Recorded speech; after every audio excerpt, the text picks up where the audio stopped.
Well, good evening to all of you.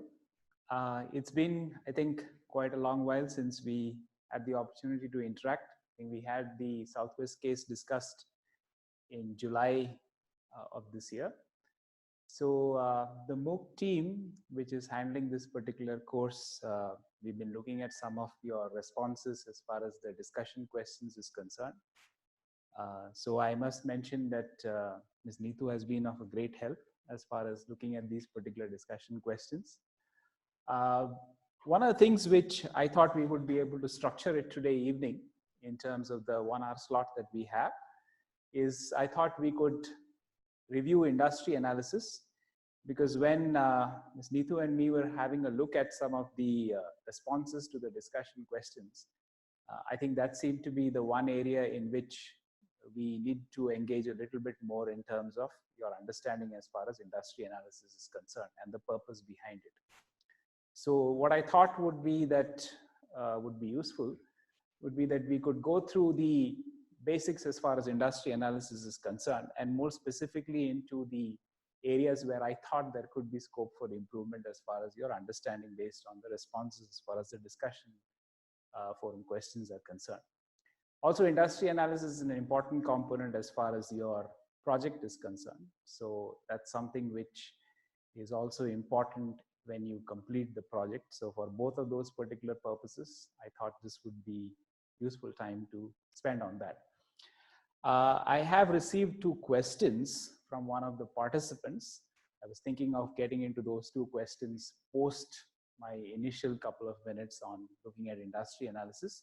And then we can open the forum up for all of you for any further questions. And I thought we could end up with any questions and any observations. I could also spend a few minutes just to remind you on the final projects which you need to do and what will be the process as far as that's concerned. So that's the agenda as far as the 1 hour slot from 6:30 to 7:30 today is concerned. So as far as industry analysis is concerned, if you recollect, the primary framework on which we are going to base our industry analysis is, of course, Porter's analysis. I have this particular slide up in front. It basically encapsulates the principal 5 forces on the basis of which you got to do your industry analysis. So to repeat, you have the threat of new entrants, you had the bargaining power of buyers, the bargaining power of suppliers, the threat of substitute products, and then of course competitive rivalry within the particular industry. In addition to that, there are 2 other elements which Porter did not give the status as far as forces is concerned, but several other scholars have said it's useful to essentially engage with them, even if you're not calling them forces per se. That's the power of complementers and also government actions. They all, of course, have implications as far as industry attractiveness is concerned. We had, of course, discussed this when we looked at the Southwest case and we looked at the airline industry. That's an industry in which you've also been asked to weigh in as far as the discussion is concerned. One of the things which I think required a little bit more reinforcing is that while several of you, I think, have had a reasonably good understanding of what entry barriers or bargaining power of buyers or threat of substitute products, rivalry, or for that matter, the bargaining power of suppliers are concerned, what did not come across, at least with regard to the responses as far as the discussion questions is concerned, and this is something which I want to reinforce because in the project it would become important, is that the purpose behind doing industry analysis is largely in order to be able to finally get to the impact with regard to finding the industry attractiveness. So if I can just get back to this particular slide here. Yeah, sorry, I think we had a little bit of technical difficulties as far as getting back to you. So one of the things which industry analysis is utilized for is largely in order to be able to understand the implications as far as industry attractiveness is concerned for each of these particular forces. And I think that link between, let's say, what does entry barriers do with regard to industry attractiveness was something which I think was not coming out more concretely in at least some of the responses which I had been looking at. And that's important because that's what essentially would be able to tell you what is the potential profitability as far as a particular industry is concerned on account of the particular force impacting the particular industry positively or negatively.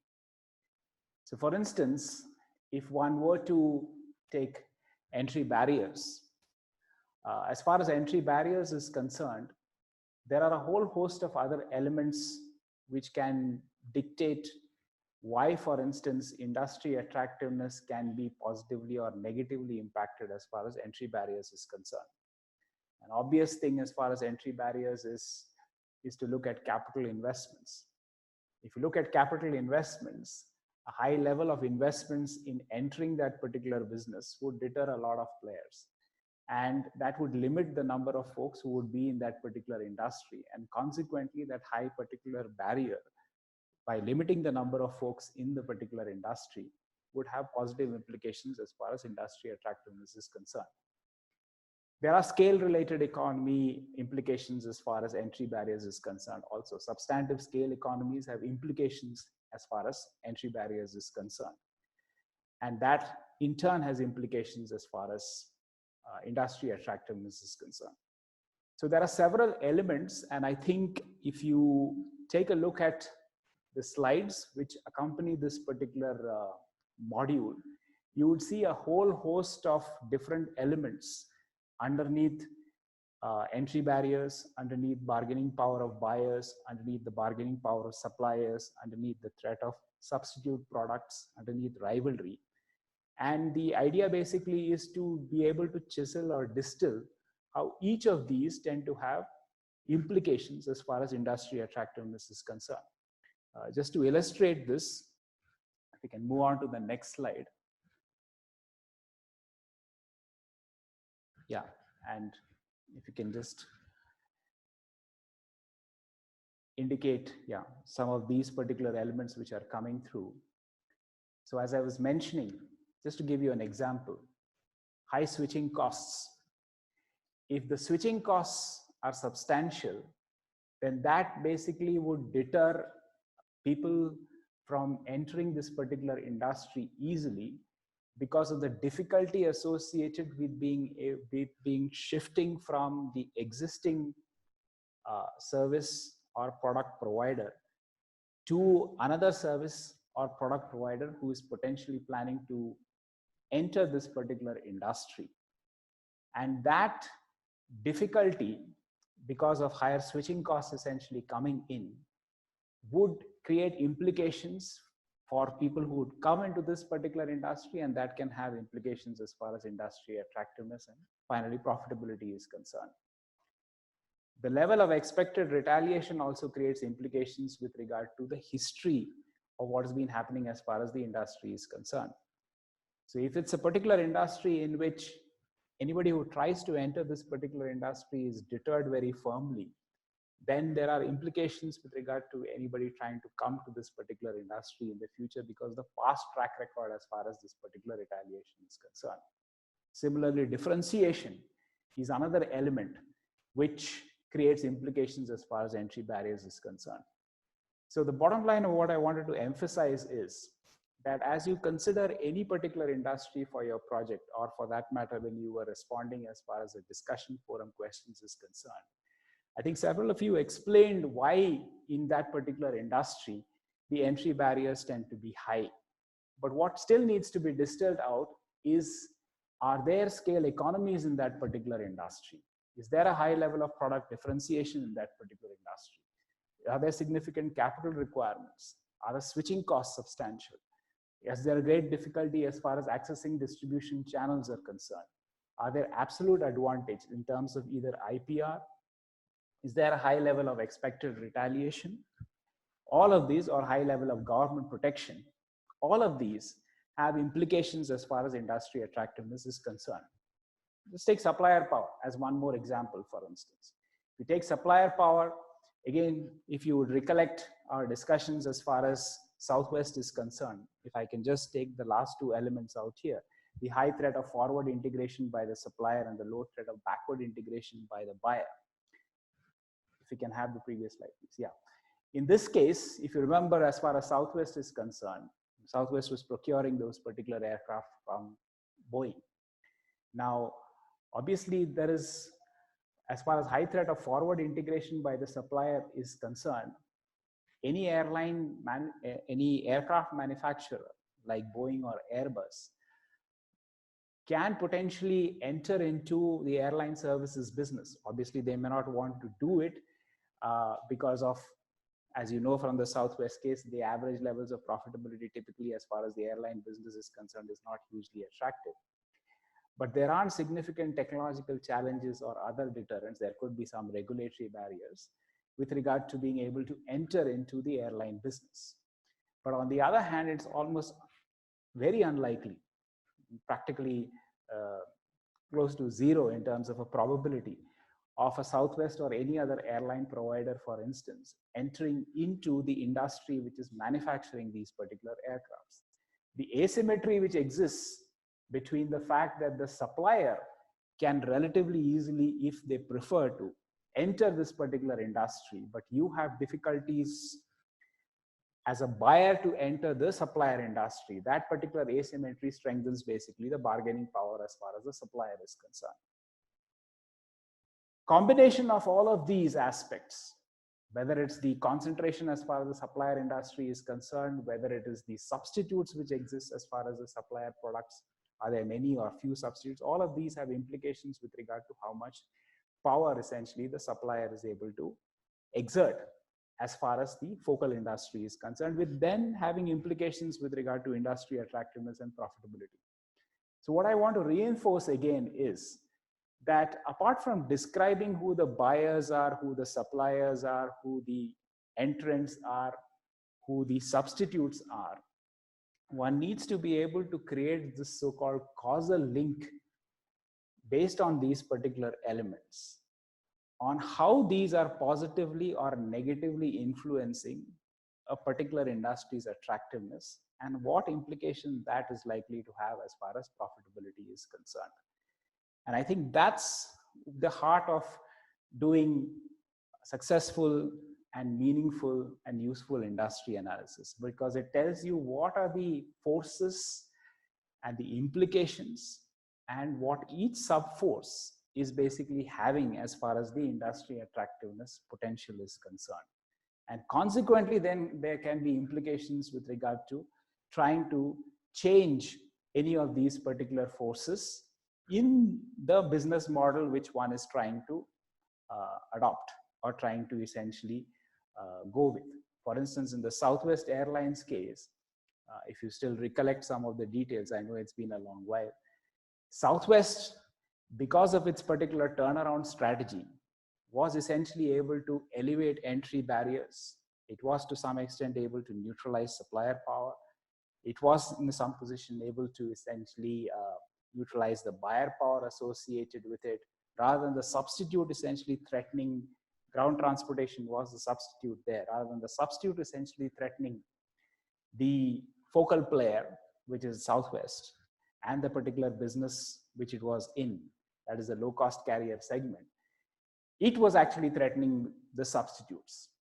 So once you evaluate this particular industry and make a sense associated with which of these are the critical elements which influence the particular industry, then you have a better sense of trying to understand what should be the underlying business model which can change and reshape some of these particular forces. That's how you do the transition from the industry analysis to the firm analysis. So I would urge you to look at those particular slides, to try to make an attempt to go point by point with regard to each of these particular different elements which are there as far as the forces is concerned, to see how they positively or negatively impact the attractiveness of that particular industry, and then potentially the profitability as far as the industry is concerned. And lastly, one needs to also examine this particular industry analysis, not just for the present scenario. You need to also examine it in the context of how it is as you move forward in time. How is this industry likely to be in the next 3 to 5 years? Do you expect the bargaining power of the supplier to increase? And if it is going to increase, is it on account of more substitutes being available, or fewer substitutes being available? Is it because there will be differences with regard to the number of firms which would dominate essentially the supplier industry? Do you expect a difference with regard to the levels of forward or backward integration as far as the supplier is concerned over the next 3 to 5 years? So it has to be done longitudinally and taken over time. That has important implications as far as positioning is concerned, which I think is what you have in the fourth week. So when you understand where the industry is going in terms of how these particular forces are likely to positively or negatively impact over time, it has implications with regard to the positioning as far as the firm is concerned. And how, for instance, one should position based on where this particular industry is going, given the context as far as industry analysis is concerned. So to reiterate, I think more attention at a granular level on some of these particular sub-elements as far as these particular forces is concerned. I would invite you to revisit that at a micro level to see which of these particular sub-elements are contributory as far as the industry's implications in a positive and negative sense is concerned, and then the consequent implications as far as profitability is concerned. I think that's typically a worthwhile exercise to do. It helps in understanding the nitty-gritty associated which of these particular elements are key with regard to enhancing or declining the industry profitability. Take it over time, and that was the hallmark essentially of a useful industry analysis, which can be then taken forward as far as the firm level analysis is concerned. That's what I wanted to share with you as far as industry analysis is concerned. I thought if one of the participants, Mr. Mohit, is around, I can take the two questions that he had raised. If not, then I can open it up to any of you for any questions that you might have on industry analysis or any other observations with regard to whatever you've done so far, so that I can try to respond to them as well as I can.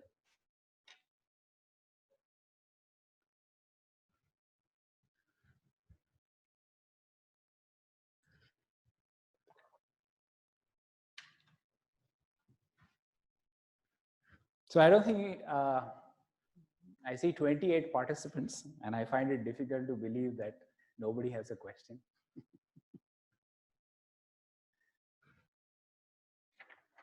So do you want me to start with the question which Mr. Mohit had raised? I don't know whether Mr. Mohit is around. All right, so I'll start off with this particular question. So his question was an interesting one. His question was, early mover advantages in any domain also comes with the risk of making costly mistakes which the competition can observe and learn at a free cost.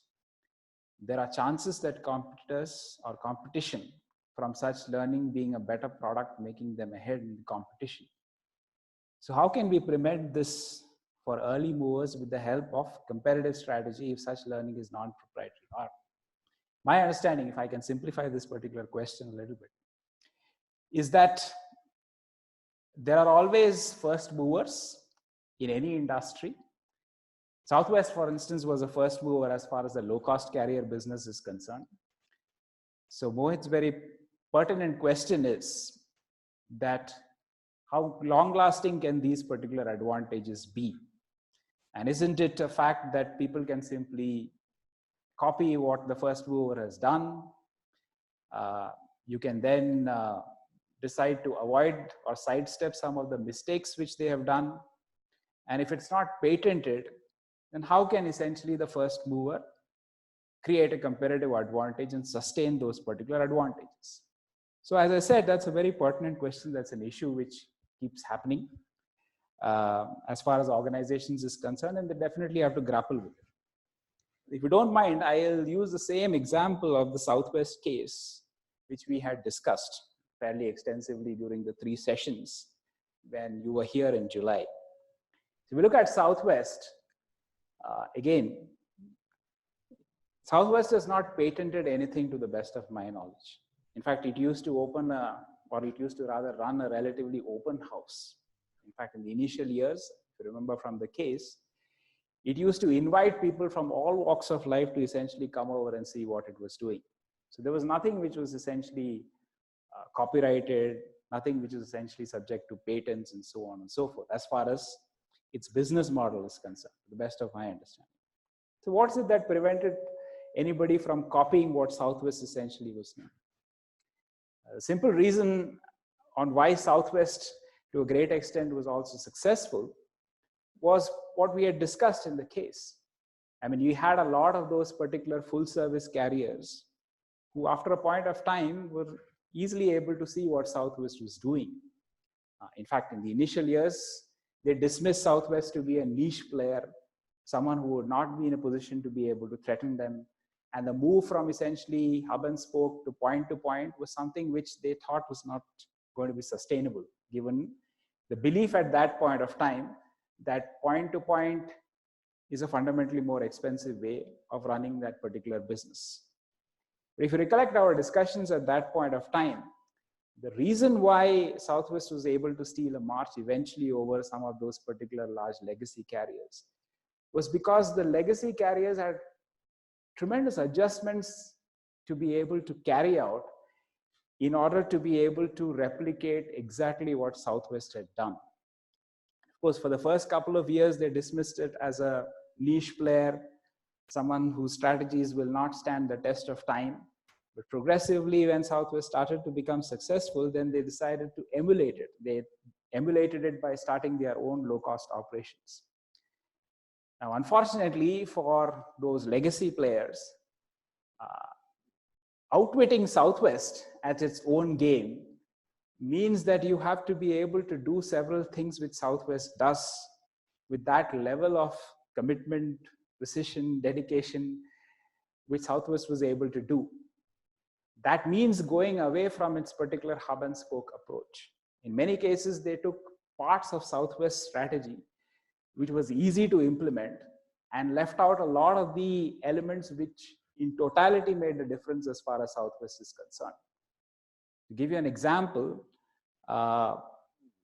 they rarely went out of the hubs which they were used to, whereas Southwest did not use that. They were using a lot of those particular secondary airports.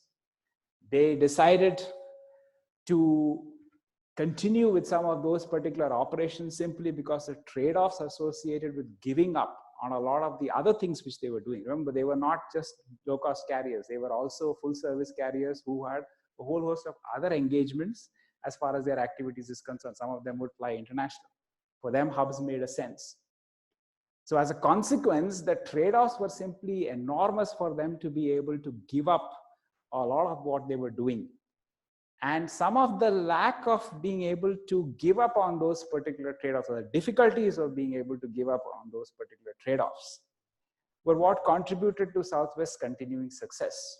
So my long-winded answer to Mohit's question here is, you can preserve competitive advantages, even if it is not patented, even if it is not copyrighted, provided, for instance, you have trade-offs which existing players have with regard to entering into the sort of businesses which you are doing or the sort of models that you have. Just like how the full service carriers essentially have significant trade-offs in order to be able to replicate what Southwest was doing. I think there are some questions which have come. Okay. So I see, I think Karthik. So Karthik's question is, when we are analyzing industry attractiveness specifically for an industry which has predominantly new entrants, finding financial numbers is difficult. So how important is this with respect to competitive rivalry? Now, obviously, I mean, let me put it this way. I understand from where you're coming from, but the quality of your analysis is greatly dependent on the quality of the input data that you have. So having numbers which are closer to what the actuals are will always improve your particular analysis as far as this is concerned. But nevertheless, you look at what you require as far as industry analysis is concerned. When you're looking at newer entrants, if you can go back to the previous slide.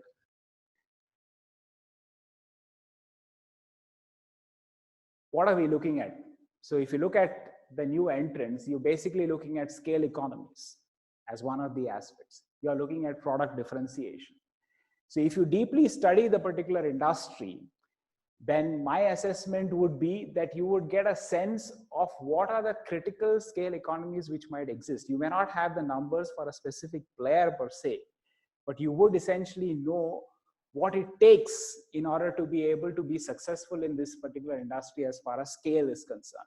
What would be the capital requirements?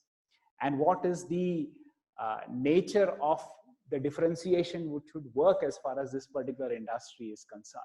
So some of those particular estimates, even though you may not have the precise numbers with regard to all of these particular players, can form the basis associated with looking at some of these particular industries. So I don't know whether, Karthik, that answers your question. I don't think I can see the whole thing. Yeah.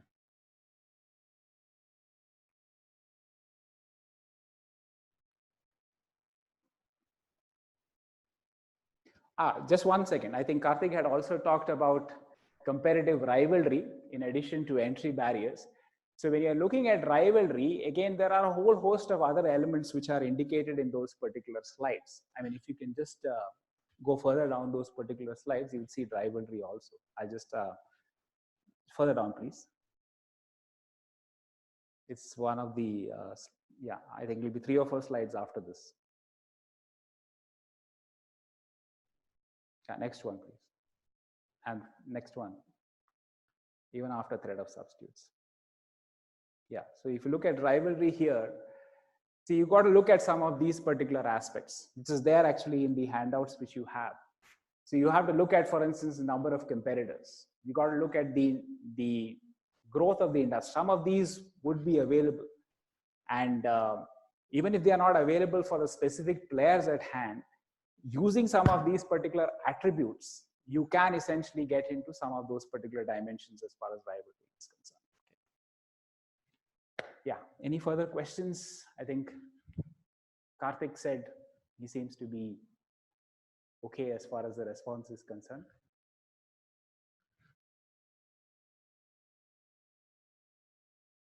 Please don't feel shy. Go ahead. This is the opportunity for you to work a little bit more as far as the discussion forum questions are concerned, and also your projects. Because as I said, your projects, there's a critical element as far as industry analysis is concerned.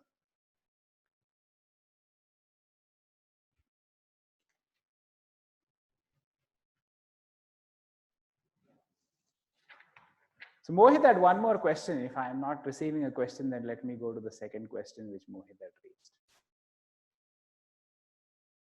So the second question which Mohit had raised was basically about pricing.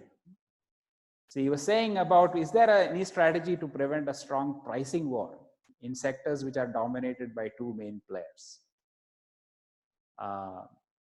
His question is also in relation to the fact that it's often seen that during initial business development phase, 2-player sectors use pricing war as the main strategy to capture new clients to increase their customer base. Yes, we do see some of these aspects. I mean, you see it in the telecom industry out here. You see that in several industries. For instance, in the soft drink industry, you have competition between Coke and Pepsi. There are many sectors, including even in the airline industry, where it's dominated by Airbus and Boeing, which you have a duopoly associated with that. In not all cases, you have strong pricing war, but I do recognize the fact that it does happen at times. Now, Mohit's question was, is there a strategy to prevent strong pricing war? Now, the question about preventing strong pricing war arises only if the 2 players believe that that's not the way to go forward. Sometimes when you have these particular 2 players, they may decide to initiate that particular pricing war because, similar to Southwest, these 2 particular players have the ability to hold their own against any other player with regard to the sort of underlying cost structures that they have. So if the cost structures are such that these two particular players can simply dominate this particular industry and prevent anybody else from coming in because of scale economies, because of all of the other efficiencies as far as their operations is concerned, then they would wish to continue with that in order to be able to guard anybody else from encroaching into this particular industry. Now, there is a possibility to move beyond prices, and that's what tends to also happen as far as duopolies is concerned. You might, after a point of time, decide to essentially engage in more differentiation. If you engage in more differentiation, then the two of them are not simply basing it on prices, but have carved out two different sets of customers with regard to products which each of them essentially have a strong loyalty to. That could be because of brand, it could be because of the set of features which they provide, and thereby it elevates the switching cost from moving from one particular player to the other as far as the industry is concerned. So differentiation is the one strategy which one can employ in order to move away from pricing. But pricing is a legitimate way of, or price war is a legitimate way of going ahead, especially in a so-called duopoly situation in which you want to keep out other players because they simply cannot match as far as the costs are concerned in order to be able to effectively compete in this particular industry. So I think Mohit has asked a question. So what's this? I see Porter's 5 forces model looks particularly with businesses in relation to competition. For example, Amazon started an online e-commerce business, but now is entering into many other domains, which many other companies might not have thought about. Does this show the limitation of Porter's 5 forces? No, absolutely not. So Mohit, here's my response. When you do Porter's analysis, and if you take Amazon, for instance, if I understood your question correctly, if Amazon decides to go on to other businesses, remember it started off basically by selling books, and then it went into all of these particular other retail activities. Porter's analysis follows because what you need to do is you need to look into each of these particular different segments which Amazon or any other player is getting into in order to be able to understand the competitive landscape of all of these particular businesses. So you take a Google or you take Amazon, if they enter into different businesses, one analyzes the underlying structure of these particular businesses using the 5 forces model. So the external analysis for each of those particular businesses in all of those particular industries is undertaken by the 5 forces analysis.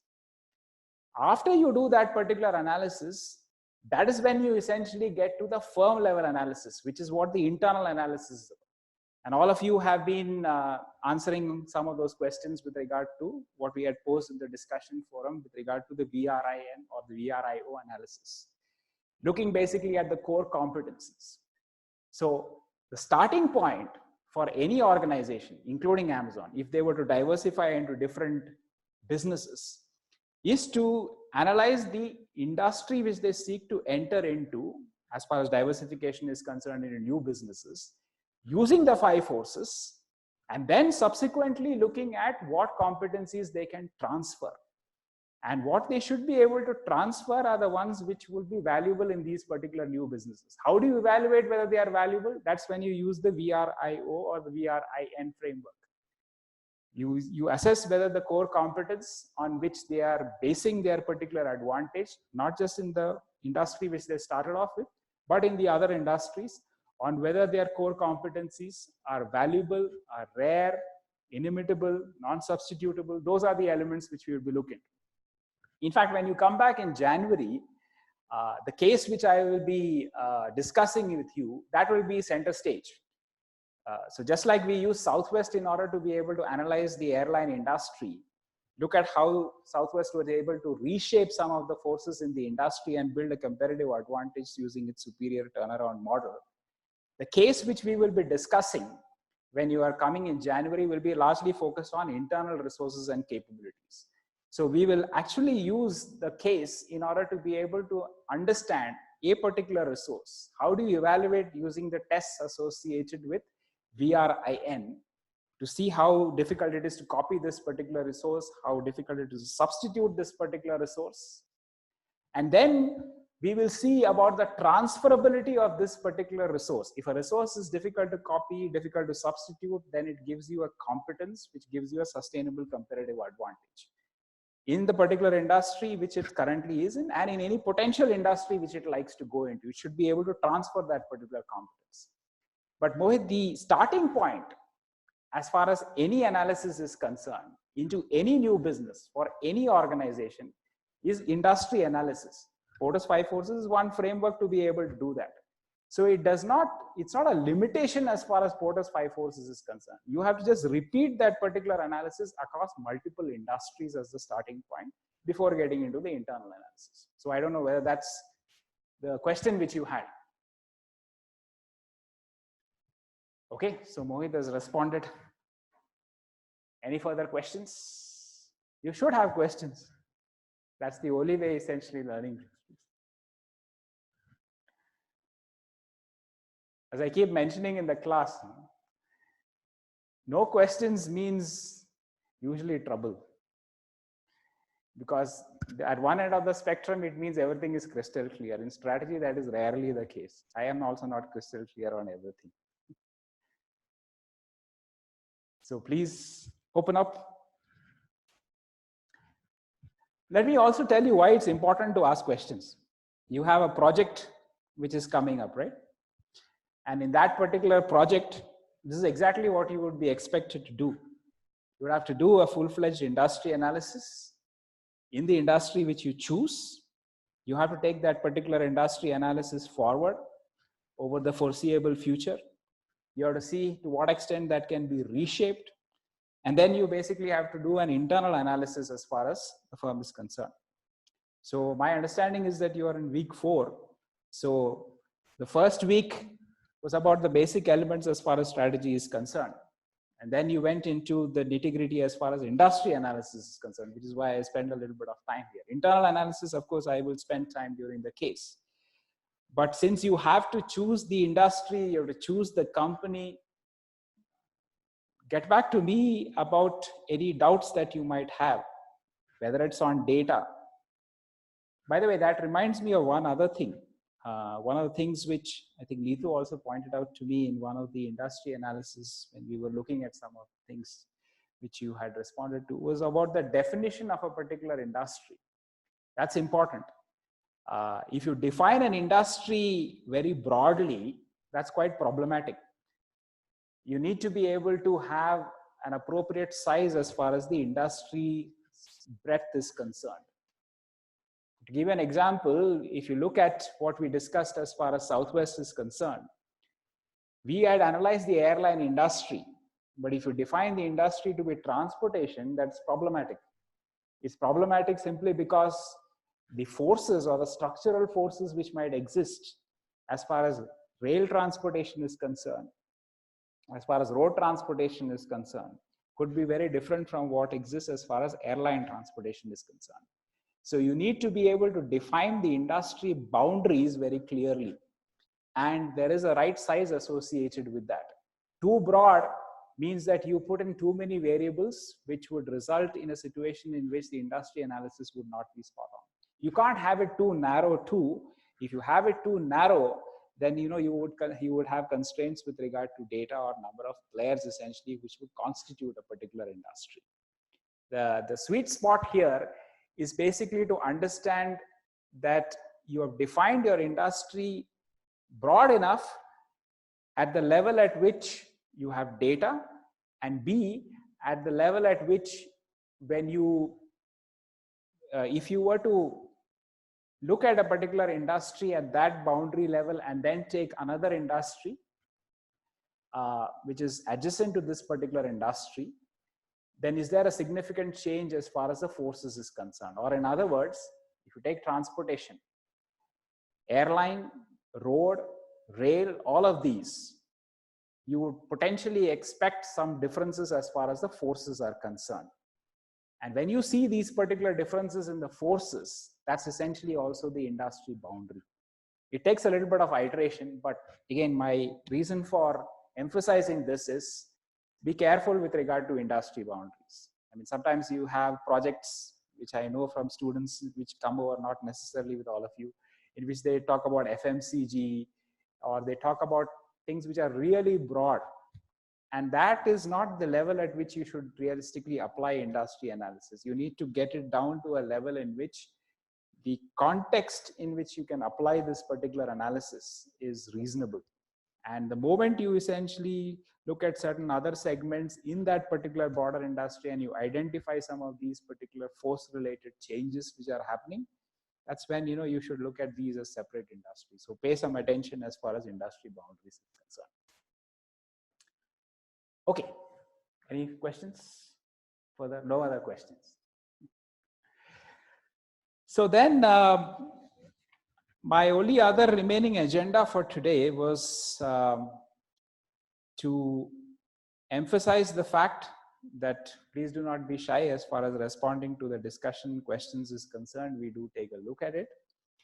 It gives us a sense with regard to your understanding. And it also enables me to come back to you on some of the so-called pain points which you may be having with regard to your understanding. It gives us important feedback with regard to where is it that we need to emphasize things more. So the more you participate and the more you let us know, the more I can tailor it towards some of the issues with regard to where we need to spend more time on in January when I have the 3 sessions with you.